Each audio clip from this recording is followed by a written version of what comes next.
Hello, I'm Andy. Are you? It's an imposter. And I'm Vincent. Hello, I'm Vincent. And I'm Andrew. And today we thought we'd talk about two completely different collections. These collections couldn't be more different. One's foreign, as we Brits say, and one's British Empire. One's laid out in a modern style using a computer. Another is done in the old-fashioned way, and they both are delightful in their way. But my collection, I'm going to stick under the camera first, is from Tibet, which is a very strange place anyway, and the stamps could be described as being quite primitive, which gives them a charm all of their own. And it's always best to see genuine primitive stamps because they can be quite easy to fake until you've seen the real thing. And this is one collection beautifully described from the first issues from 1912 right through to the use of Chinese stamps in the region. I think the Chinese walked in 1951. I'll put this under the camera. So there we go, Tibetan stamps. I'll just turn the pages quickly, but that's the first issue of Imperforates. You will come across forgeries of these, but when you don't have to have seen many of the originals to realise that there's quite an obvious difference. So I'll turn over those who are unused ones. These are used ones with postal markings. You can see they use circular cancellations. These are complete sheets from the first issue of 1912, neatly laid out. We'll see that's not always the case. And that is a cover, and that's what genuine cover will look like. Lots of markings there, including receiving marks from I think Kathmandu, that might have been. So I shall keep going. These are forgeries. Always nice to have a page of those in your collection as long as you know they are forgeries. These are larger 1914 issues, and these are complete sheets of the 1914 issues. As again, you can see quite well spaced and lined up with uncleared printing marks in the margins. Third issues from 1933. For those of us that don't read the language, the value is obvious from the colour of the stamps. And you can see these are part sheets. Well, that's a full sheet, and that's a part sheet from the 1933 issue. And you can see the alignments all over the place. And by having the book, which shows the different positions of each stamp, you can figure out which issue these stamps are from. There's a strip of 4 on a registered cover, and there's a couple of other different covers.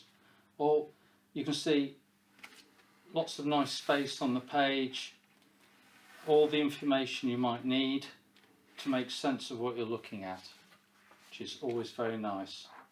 And here we go, we've got India used in Tibet and India used in Lhasa 1904.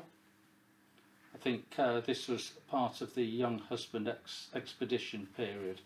I believe there was an earlier expedition into Tibet, but not much is recorded postally from that. And there we go, this is the Chinese stamps used in 1981 in Lhasa, and again 2 covers from I think the 70s with Chinese stamps used in Tibet. So a beautiful example of a nice, clean, well balanced small collection built by somebody with great knowledge, and I hope you enjoyed looking at that. And what we're going to do now is we're going to let Andy put his collection under the camera and talk through that. Thanks. Thank you, Vince. Very interesting collection. That something we don't see too often. No. I've got some. It is actually related, of course. So it's a collection of Bahamas. Now, I knew a bloke who lived there for 7 years. Oh, 7 years into yeah. Right. Never mind. You'll have to excuse me and my humour. Now, Bahamas. Dad jokes. A very nice collection, particularly focusing on the early issues. We've got the beautiful Shalom portraits. A very nice block of 4 imperforate penny stamps there on the thin paper. A nice used one there with a beautiful 27 cancel with a Royal Philatelic Society certificate. The issues move on from there to the no watermark perforated types. This very delicate lilac colour you get here, and other shades here. More stamps with certificates, always worth getting on these issues. Again, some beautiful fresh shades of the sixpenny stamps here on the Shalom heads. Moving on to further perforation variants. That's a nice page. Yeah, these are the CC watermark issues. You get the 2 different perforations of 12.5 and 14. These are all mint. You've got the different shades of the pennies, 4 pennies and 6 pennies. It's great when you see shades together. Yeah, pretty marginal marking there. The CC watermark varieties here, you've got the inverted and you get the reversed watermarks with the CC facing the other way. Did the printers care much about the inverted? No, you tend to get a lot more during Victorian times. Yeah, yeah. They get scarcer as they go on. I mean, obviously, you know, some of the things like the Australian states, they're often worth exactly the same as the normals because they just put the sheets in randomly. Yeah. CC watermark again, including a very nice 6-penny block of 4 there. Different varieties, that apparently imperforate. More watermark varieties. The shilling there, nice block of 4. And the later CA watermark. That's rather pretty. Both these collections do rather show the benefit of writing them up yourself. They do, yes. Rather than having just one space for each stamp, you can play around with how the pages Yeah, look. you can soon make a nice study rather than just collecting the numbers in a printed album. This is a Royal Victoria Hotel in Nassau there, 1884, with a 4-penny stamp on there. More of the CA issues. Reversed watermarks again. Another cover there. Also from the Royal Victoria Hotel and Morton House. I don't know why there's 2 there, obviously owned by the same proprietor. Page of forgeries. These are by Spiro. Also very collectible. The Spiro brothers were German, weren't they? They were, yeah. The 4p surcharge there. That one with a forged hand stamp, and then an example of a genuine one. This lovely issue here from 1884, right up to the £1 Venetian red. The used set there.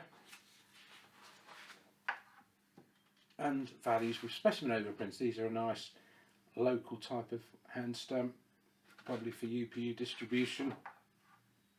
One of the varieties you get consistently from Victoria right through to George V is this sloping 2. Rather nice there, with the formed E in 6p. Some more stamps there with the 2 variety. And finally, a page of photographic reproductions from the Sperati archive. Oh, that's right. So he made not only the design, but also forged the postmarks as well. So it's a very nice reference item.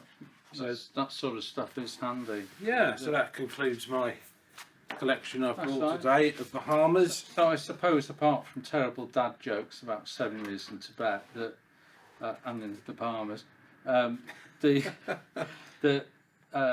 what these 2 collections do have in common is that they're a little bit on semi-specialised, shall we say, and the collector has laid it out as he felt he wanted to lay it out at the time, probably getting on for 100 years apart.